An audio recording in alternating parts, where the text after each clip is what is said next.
parecidos com o nosso Salvador Jesus. E é no nome dele, Senhor, que nós oramos. Amém e amém. Deus tem sido muito bom comigo ao longo dos anos. Eu sou um suzanense que cresci na área rural de Suzano. Tem uma irmã muito querida lá na nossa igreja, mineira, ela diz assim que eu sou uma pessoa da roça Nutella, porque ela é de Minas, lá do interior de Minas. Mas, enfim, eu sei muito bem o que é amassar barro, o que é plantar depois do horário da escola. Mas Deus tem sido muito bom comigo. E tem me dado oportunidades que eu nunca imaginava que teria. E uma dessas oportunidades foi pregar no norte de Toronto, num lugar chamado Fairhavens. Foi uma semana de conferência lá em Toronto, e isso aconteceu no ano de 2010, já faz um tempinho. Mas eu me lembro que naquele ano, eu estava com tantas coisas acontecendo. Eu estava com uma transição de ministério, porque eu fazia parte de uma organização chamada Good News Broadcasting, que estava passando por transição. E tantas coisas vinham às minhas mãos, e eu não dizia não, eu ia simplesmente esticando o braço. Já passou por isso? Você vai esticando o braço, e eu estava numa correria imensa. Acertei todos os detalhes com os irmãos que me convidaram, bondosamente eles atenderam todos os detalhes. Eu disse qual era o dia que eu tinha que estar no aeroporto para voltar para o Brasil, eles cuidaram de tudo. E finalmente, depois da conferência, lá estava eu para embarcar para o Brasil, me deixaram no aeroporto, foram embora. E quando eu chego no check-in, para fazer meu check-in lá no guichê, eu recebi uma notícia que me chocou por um momento. Mr. Leandro, o seu voo é amanhã. Mr. Leandro, está adiantado um dia. E o que fazer? Não tinha voo de stand-by para embarcar. Agora eu estava sozinho. E aquela minha correria desesperada fez com que eu tivesse que pagar o preço. Eu tive que cuidar do meu transporte, de conseguir um hotel, de pagar a conta do hotel, de cuidar da minha alimentação, tudo porque eu corri demais. Tudo porque eu estava fazendo as coisas de maneira atabalhoada. Tudo porque eu estava cheio de ansiedade no meu coração e fazendo tudo de afogadilho. E quando nós agimos assim na vida, a conta vem. Uma mãe disse assim para o filho dela, disse: meu filho, somente os tolos fazem tudo com pressa. Não é o que diz o ditado popular, que quem tem pressa come cru? Mas não é só ditado popular. Os especialistas em comportamento humano, aqueles que estudam as doenças da mente, desde a década de 80, eles têm estudado um fenômeno chamado de síndrome da pressa. Síndrome da pressa, quando você tem um conjunto de sintomas na vida, que faz com que você esteja o tempo todo correndo, se sentindo cansado, exaurido. As pessoas ficam preocupadas de te acionar, porque dizem: não, você está sempre muito ocupado. Até filho tem medo de dirigir a palavra, porque você parece estar sempre correndo, sempre ocupado, mas não consegue entregar as coisas com qualidade, não consegue fazer direito o que deveria fazer, faz tudo pela metade, porque está sempre correndo. Às vezes, não, é que eu sou multitarefa, eu faço multitask, mas não está entregando mais direito. Às vezes nós estamos sendo tolos. E isso tudo, essa correria que as pessoas entram, esse desejo de que tudo aconteça muito rapidamente, desemboca nesse problema de estar sempre agitado e vivendo carregado de ansiedade. Dorme e não descansa mais. Sai de férias, volta mais cansado ainda. Já viveu isso? Já sentiu isso? O problema é que eu e você somos pressionados, o tempo todo pressionados. Quem gostaria de perder peso esse ano? Alguns, não vou olhar. O problema é que a gente quer perder peso rápido. Quem gostaria de ganhar músculos esse ano? Ficar fortão, saradão? Levanta a mão aí para eu ver. Esse eu quero ver. Poucos, tá bom. Tudo bem, olha lá, é isso. O problema é que quer ganhar músculo e ficar fortão e saradão rápido demais. Agora essa daqui eu acho que vai ser quase unanimidade. Quem que gostaria de ganhar mais dinheiro esse ano aí? Levanta a mão. Ah, eu sabia. Emagrecer, ficar forte é secundário, mas ganhar mais dinheiro. Mas sabe qual é o problema? Nós queremos ganhar dinheiro rápido demais. E aí, meus queridos, nós vamos tomando decisões equivocadas e passamos a sofrer com isso. Quando nós pensamos em uma nova história, nós não queremos apenas, penso eu, uma nova história. Nós queremos uma boa nova história. Porque uma nova história ruim é uma nova história. Mas você não quer isso. Você não quer na sua vida, na sua casa, na sua fé, na sua comunidade. Você quer uma boa nova história. Então nós precisamos confiar que o Senhor Deus Todo-Poderoso, que é o Senhor de todas as histórias, Senhor das boas e das ruins, que Ele nos instrua como nós podemos ter uma boa história. Eu gostaria de propor aos irmãos que uma boa nova história não começa com pressa, começa com preparo. Não é com pressa, é com preparo. Quando nós estudamos, por exemplo, a história de Paulo, o apóstolo, nós vemos como Deus soberanamente trouxe esse homem para o evangelho da graça, ao ponto dele passar a não ser mais chamado de Saulo de Tarso, mas de Paulo de Tarso, e nós olhamos e temos a impressão que tudo aconteceu rápido demais, mas não foi. Uma simples comparação da carta de Paulo aos Gálatas com o livro de Atos, fazendo um cruzamento cronológico, nós vemos que levou pelo menos 14 anos para que ele pudesse ser o Paulo que nós conhecemos. Mas muitas vezes nós queremos dormir crente e acordar pastor. Eu sou diretor da escola de teologia, e não raras vezes alguns entram em contato comigo e perguntam: olha, quanto tempo é o curso de licenciatura em teologia? Eu falo, 3 anos. Ah, tá. E o bacharel? 4 anos. Ah, sim. Mas pode fazer em menos tempo? Dá para fazer mais rápido?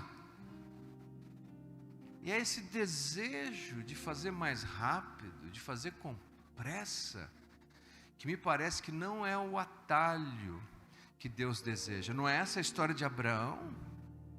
Tinha a hora certa, tinha o jeito certo. Nessa noite eu quero brevemente considerar com vocês uma dessas grandes histórias que o Senhor da história inspirou e que foi registrada no primeiro livro de Samuel, no capítulo 23. Abra por favor a sua Bíblia no primeiro livro de Samuel, capítulo 23, nós vamos ler a partir do primeiro versículo. Primeiro livro de Samuel, capítulo 23, a partir do primeiro versículo.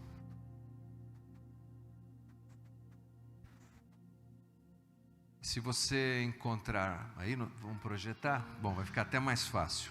Vou ler aqui, nós vamos até o versículo 14. E foi anunciado a Davi, dizendo: eis que os filisteus pelejam contra Keila e saqueiam as eiras. E consultou Davi o Senhor, dizendo: irei eu e ferirei a estes filisteus? E disse o Senhor a Davi: vai e ferirás aos filisteus e livrarás a Keila. Porém, os homens de Davi lhe disseram: eis que tememos aqui em Judá, quanto mais indo a Keila contra os esquadrões dos filisteus.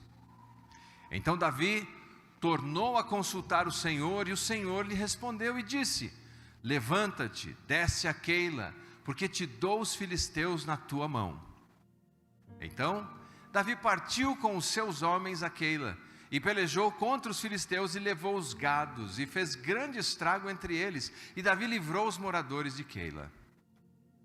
E sucedeu que quando Abiatar, filho de Aimeleque, fugiu para Davi a Keila, desceu com o éfode na mão. E foi anunciado a Saul que Davi tinha ido a Keila, e disse Saul: Deus o entregou nas minhas mãos, pois está encerrado, entrando numa cidade de portas e ferrolhos. Então Saul mandou chamar a todo o povo à peleja, para que descessem a Keila para cercar a Davi e os seus homens. Sabendo, pois, Davi que Saul maquinava este mal contra ele, disse a Abiatar sacerdote: Traze aqui o éfode. E disse Davi: O Senhor Deus de Israel, teu servo, tem ouvido que Saul procura vir a Keila para destruir a cidade por causa de mim. Entregar-me-ão os cidadãos de Keila na sua mão? Descerá Saul com o teu servo, tem ouvido? Ah, Senhor Deus de Israel, faze-o saber a teu servo. E disse o Senhor: Descerá. Disse mais Davi: Entregar-me-ão os cidadãos de Keila a mim e aos meus homens nas mãos de Saul? E disse o Senhor: Entregarão. Então Davi se levantou com os seus homens, uns 600, e saíram de Keila, e foram-se aonde puderam, e sendo anunciado a Saul que Davi escapara de Keila, cessou de sair contra ele. E Davi permaneceu no deserto, nos lugares fortes, e ficou em um monte no deserto de Zif. E Saul buscava todos os dias, porém Deus não o entregou na sua mão.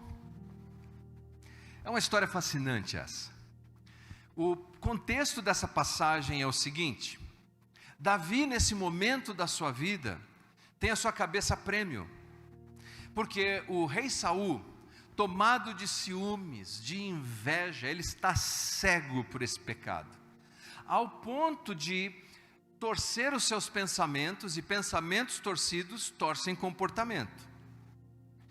Veja aí que no texto que acabamos de ler, ele acredita que Deus está entregando na mão dele o ungido rei Davi, para que ele possa tirar a vida dele. Perceberam isso? Veja como ele está louco, ele está ensandecido, e ele está justificando o seu mau comportamento, acreditando que Deus está guiando ele no mau caminho. Veja que loucura. Mas antes desse capítulo, o Davi parece que saiu fugido, correndo, desesperado, sem pensar muito, e ficou escondido numa caverna, bastante tempo, caverna de Adulão. Mas pessoas começaram a se juntar a Davi, e aos poucos aquele bom senso começou a voltar à mente dele. Ele não podia simplesmente continuar correndo, fugindo, não podia continuar simplesmente a vida apressada, ele não podia continuar apenas com pressa. E lá, na caverna de Adulão, aparece um profeta, e diz para ele que ele não podia mais continuar ali, naquele lugar de esconderijo. Ele deveria sair, ele deveria se abrir para o preparo de Deus para a sua vida. Afinal de contas, meus queridos, Davi foi ungido rei de Israel, provavelmente com 15 anos de idade, mas só assumiria o trono com 30. Tem um prazo, tem um propósito, tem um preparo. Mas quando ele então deu ouvidos a essa palavra que veio ao encontro dele, parece que lá em Adulão foi o ponto de virada na vida desse rei Davi, desse ungido rei, mas não entronizado. E ele recebe uma notícia de que os filisteus, os inimigos naturais dos israelitas, estavam invadindo Keila. Agora veja, era a responsabilidade de defender o povo de Israel a atribuição do rei. Era o rei que tinha que defender Israel. E quem era o rei naquele momento? O rei entronizado era Saul. Mas Saul estava defendendo o povo? Não. Por que não estava cumprindo o seu papel? Porque ele estava cego de ciúmes, cego pelo seu pecado. E quando nós estamos cegos, a gente começa a torcer a nossa responsabilidade. Era isso que ele estava fazendo. Davi agora tem um dilema, porque ele não é o rei entronizado, mas ele é um rei ungido. E é dever do rei defender o povo de Israel. Ele poderia simplesmente, então, agora apanhar essas pessoas que chegaram ao seu encontro e dizer: nós vamos até Keila e vamos libertar esse povo. Mas não foi o que ele fez. Se você acompanhou a leitura atentamente, você viu que antes de ir em direção a Keila, a primeira coisa que Davi fez foi consultar o Senhor. Muita gente talvez diria: não, vamos correr, eles estão precisando de ajuda, é agora, vamos lá, é já. Mas não, Davi estava compreendendo e discernindo que ele deveria agora estar pronto para o preparo de Deus sem pressa. E sabe de uma coisa tão interessante? Eu vou pensar aqui com vocês rapidamente. De todos os personagens que encontramos na Bíblia, Antigo e Novo Testamento, ao que mais se atribui essa inclinação de buscar ao Senhor, e de buscar uma resposta e a direção de Deus, é Davi. Veja só, rapidamente. Primeiro livro de Samuel, capítulo 23, versículo 2, diz assim: consultou Davi ao Senhor. Capítulo 23, versículos 4 e 5 diz: então Davi tornou a consultar o Senhor. Capítulo 23, versículo 11 diz: orou, entregar-me-ão os homens de Keila? Em outras palavras, consultou o Senhor. Capítulo 23, versículo 12, perguntou-lhe Davi, perguntou ao Senhor. Capítulo 23, versículo 8, então consultou Davi ao Senhor. Segundo livro de Samuel, capítulo 2, versículo 1, depois disso, consultou Davi ao Senhor. Segundo Samuel, capítulo 5, versículo 19, Davi consultou o Senhor. Segundo Samuel, capítulo 5, versículo 23, Davi consultou o Senhor. Segundo Samuel, capítulo 21, versículo 1, Davi consultou ao Senhor. 9 vezes nós encontramos na vida desse homem a dedicação e o zelo de que ele deve consultar o Senhor. Não é sair correndo, não é sair com pressa, não é um sprint. A vida não é sprint, a vida é maratona. E a primeira coisa que nós devemos ter total consciência de que devemos fazer, se queremos uma nova, boa história, é consultar o Senhor. É perguntar: Senhor, parece que faz sentido isso, mas é o que o Senhor quer que eu faça? E nós poderíamos considerar todos os 9 momentos da vida que ele faz essa consulta, mas não vou fazer isso com vocês. Eu quero destacar 3. E 3 lições que nós podemos extrair desse texto.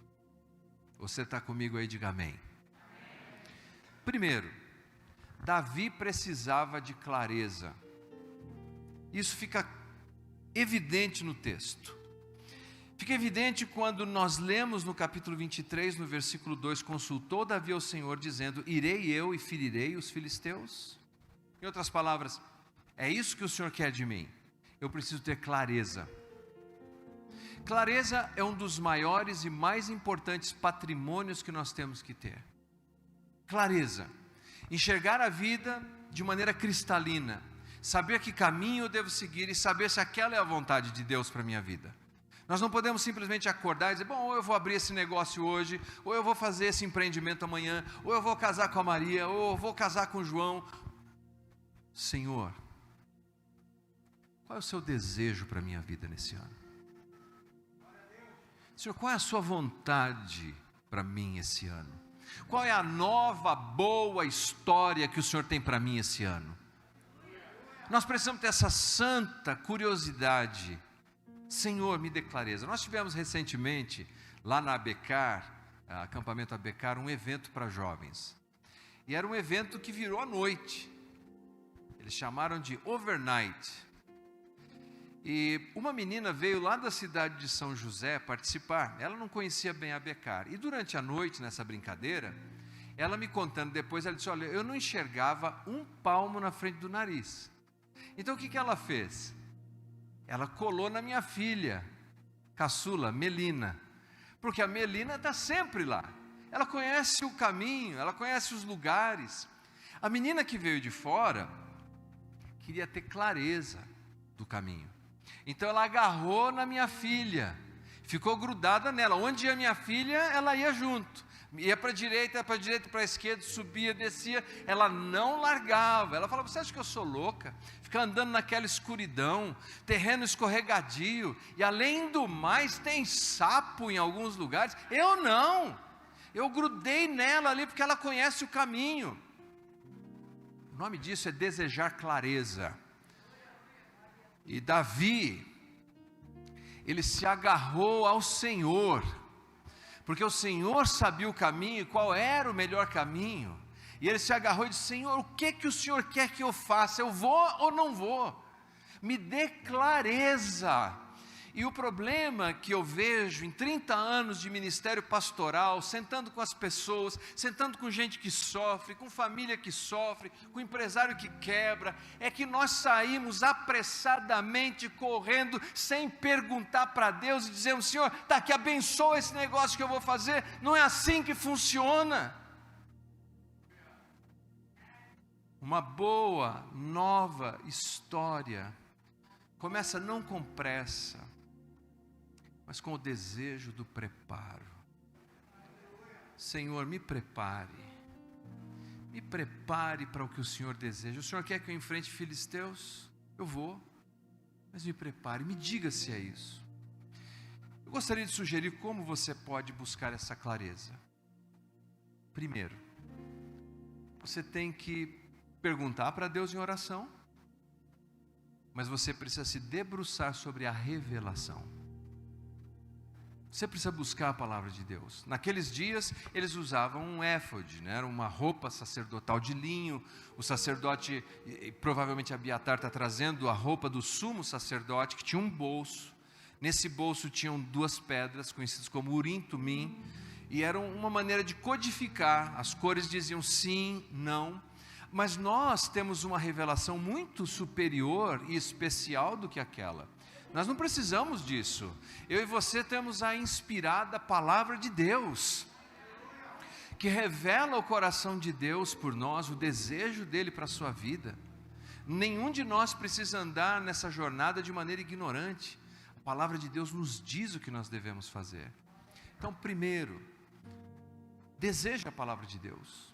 Pergunte o seguinte: olha, essa decisão que eu estou querendo tomar, o que a Bíblia diz sobre isso? O que a palavra de Deus diz sobre essa decisão? Segundo, Deus tem nos abençoado com irmãos que são sábios.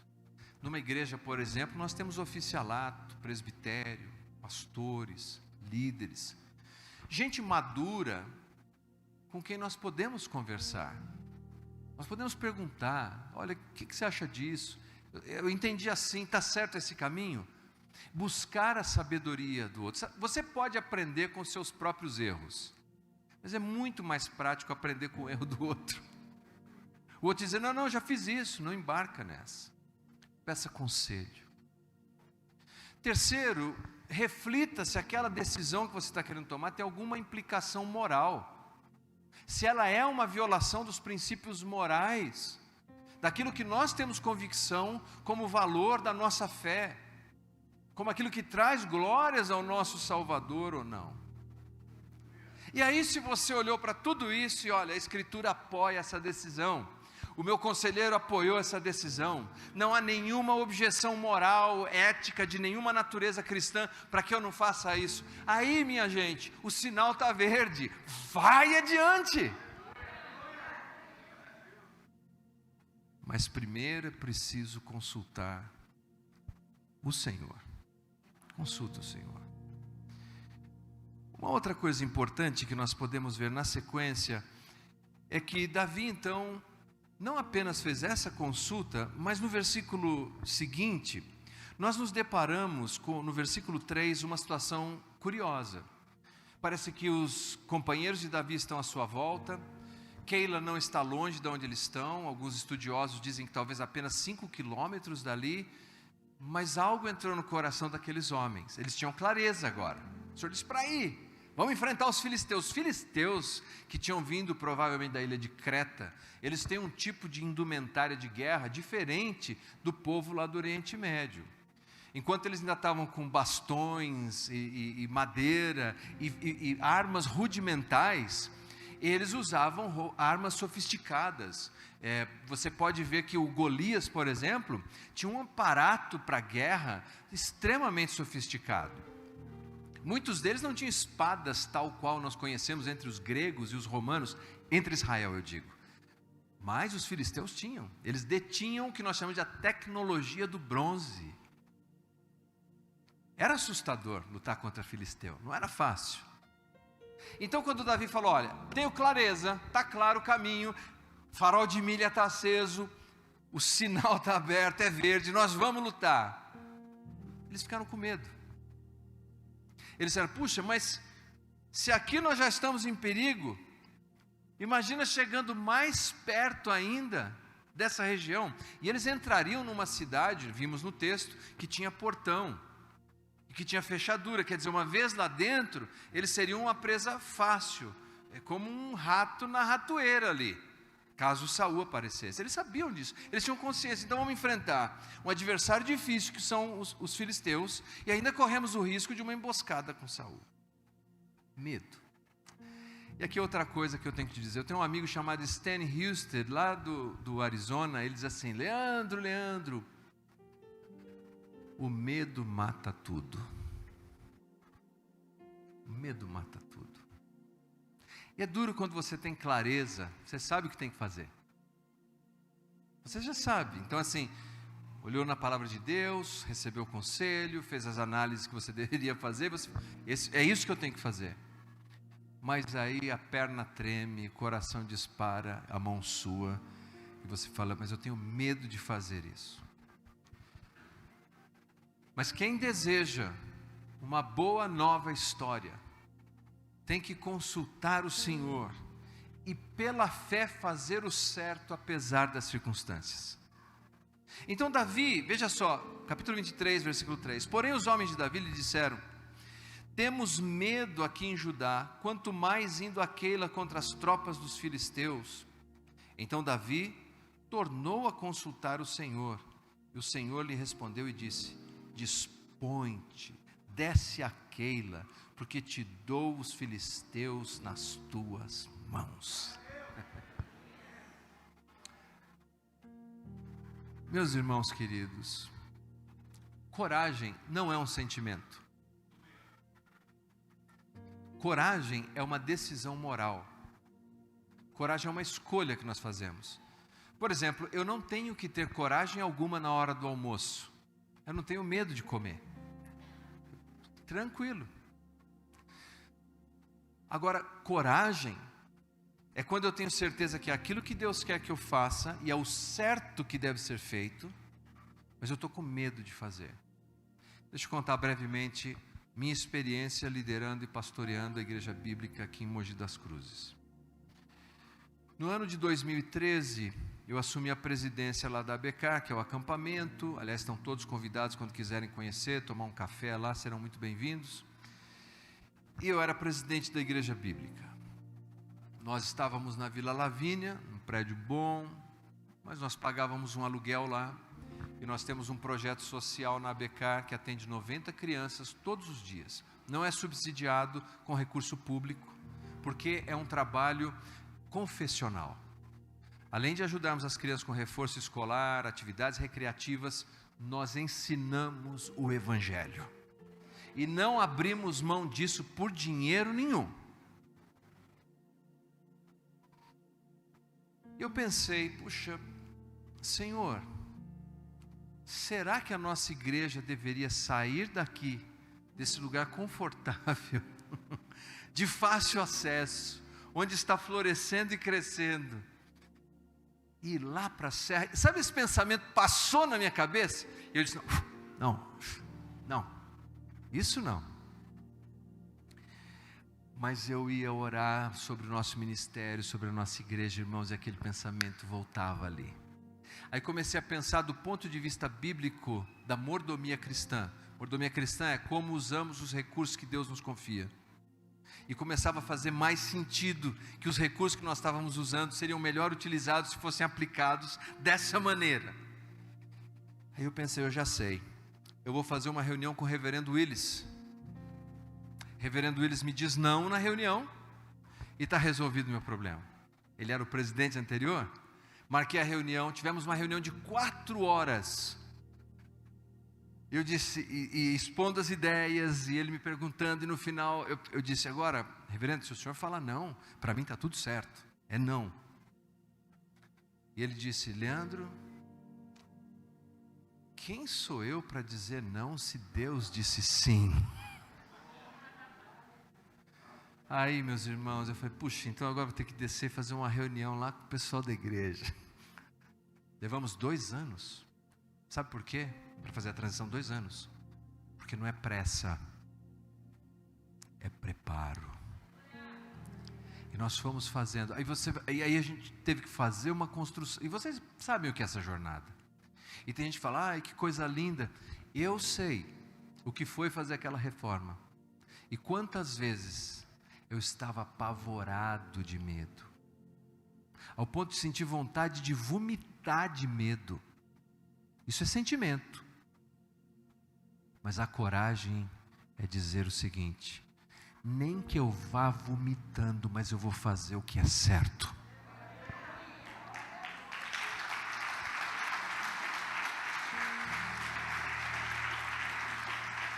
E sabe, meus queridos, esses homens temeram, você vai temer. Talvez algumas coisas para que você tenha uma nova, boa história já estão claras, você já entendeu.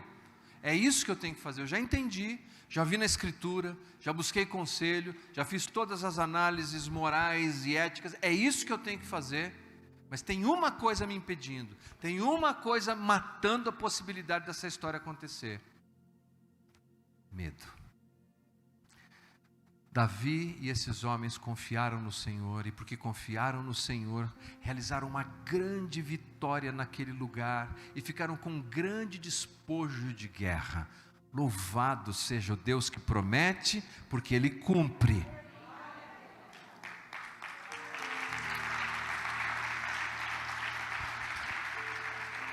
Mas isso nos leva à terceira pergunta que Davi vai fazer a Deus, porque depois de fazer todo esse livramento, imagina você estar numa festa, todo mundo está feliz, e daqui a pouco chega um recado, Saul está vindo aí, e Saul tinha um grande exército, de homens bem preparados, aparelhados.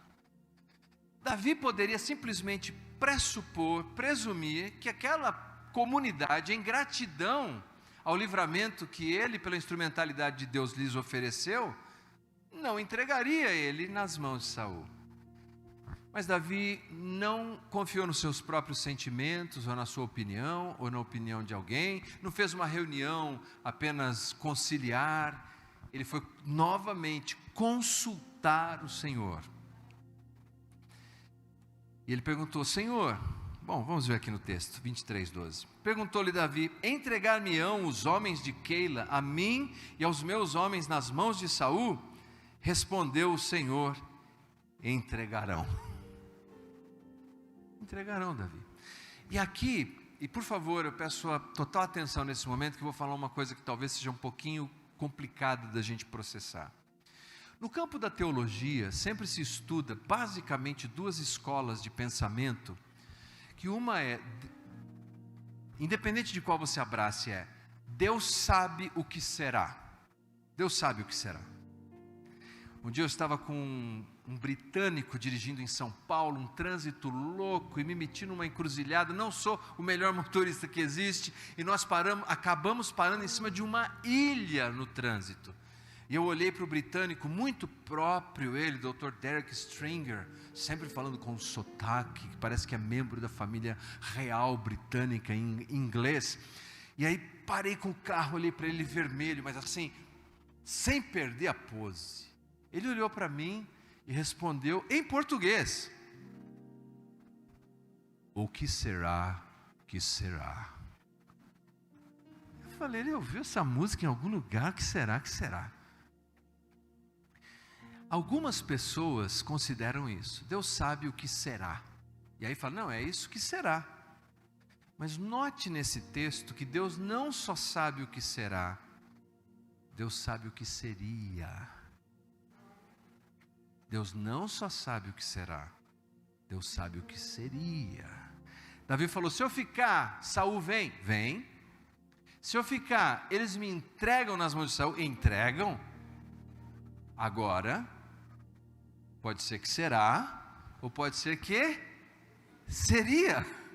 Vai depender de obedecer ou não a palavra de Deus, de obedecer e confiar no que Deus está dizendo. E nesse caso, o nosso terceiro C, primeiro C, já deixou o caminho definido, é clareza. O segundo é coragem, e o terceiro é cautela. Não é porque você tem coragem que você vai viver a vida de modo imprudente. Imprudência não é coragem. Jesus deixa isso muito claro no seu discurso escatológico em Marcos capítulo 10, versículo 23, quando ele diz assim, que se você for perseguido numa cidade, faz o quê? Foge, vai para outra. Tem hora que é preciso mudar as águas, mudar o lugar, fazer diferente, ir para outro espaço, chega. Aí use a clareza que você tem, a coragem que você tem, e seja corajoso e fuja. Jesus disse que nós deveríamos ser simples como as pombas, mas prudentes. Como a Bíblia ensina isso, é o que dá o equilíbrio. E nesse caso, nós nos deparamos com essa situação em que Davi agora tem que fugir para um outro lugar. Mas veja, em todo esse processo, Davi não tem mais essa atitude que teve no início, de pressa. Ele tem a disposição para o preparo. Você quer ter uma nova, boa história? Deixa eu ver. Então, não se lance na pressa. Diga: Senhor, eu quero o preparo. Eu quero confiar em Ti no preparo. Então, Senhor, me dê clareza. Repete comigo. Senhor, me dê. Senhor, me dê. Segundo, Senhor, me dê coragem. Senhor, me dê. Senhor, me dê. Terceiro, Senhor, me dê cautela. Senhor, me dê. Senhor, com o que eu tenho que tomar cuidado nessa situação? Com quem eu tenho que tomar cuidado? Qual é a letra miúda do contrato que eu tenho que estar atento aqui, Senhor? Abre os meus olhos para ver o que eu não estou vendo, Senhor. Porque o Senhor não só sabe o que será, o Senhor sabe o que seria se eu fizer uma bobagem, e eu quero fazer o que é o certo, Senhor. Então, Senhor, me dê. Vamos começar do início. Senhor, me dê clareza. Senhor, me dê coragem. Senhor, me dê cautela. Um excelente livro intitulado Uma Vida Sem Pressa, uma tradução livre. Ele disse que eu e você sofremos hoje grandes tentações, e a nossa tentação é a tentação da pressa. E não é verdade? Se a tentação não é essa. Nós temos um problema familiar e queremos que ele seja resolvido assim, mas não é assim. Tem um problema financeiro, levou anos ali gastando desordenadamente, quer sair das dívidas assim. Nós temos a tentação da pressa. E veja se não foi isso que Satanás tentou Jesus. Jesus, depois de sair das águas do batismo, encontra com Satanás no deserto, e Satanás quer apressar Jesus. Jesus teve fome depois de 40 dias. Ele fala: está com fome? Transforma agora essas pedras em pães. Pressa. Ah, você quer comprovar que você é filho de Deus? Então faz assim, pula do pináculo do templo. Pressa. Ah, você quer estabelecer o reino? Tá fácil, esquece da cruz, esquece de discipulado. Para que mais 3 anos? Você já ficou 30 anos vivendo de carpinteiro. Agora chegou a sua hora, vamos fazer esse negócio do reino agora, fácil, rápido, é uma oportunidade que você não pode perder. Oportunidade é assim, ela vem, depois não aparece mais. Então faz assim, se ajoelhe agora e me adora, eu te dou todos os reinos da terra. Jesus não quer atalho, Ele quer a vontade do Pai. Porque quem quer boa história não quer atalho, quer a vontade do Pai. Que a vontade do Pai é boa, é perfeita, é agradável. É nessa que nós vamos. Então, meus queridos, concluindo essa minha conversa com vocês, Provérbios capítulo 3, versículo 6 diz assim: lembre de Deus em tudo o que fizer, e Ele lhe mostrará o caminho certo. Essa é a nova tradução na linguagem de hoje. Não esqueça do Senhor, meu irmão. Minha irmã, não esqueça do Senhor. Não esqueça da palavra de Deus.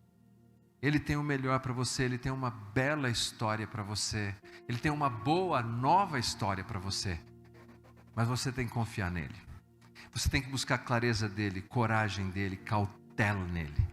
E aí, quem sabe no futuro próximo, nós vamos ter a alegria de celebrar juntos a boa, nova história que o Senhor trouxe para a sua vida. Deus abençoe você. Que você tenha uma nova jornada cheia da graça de Cristo.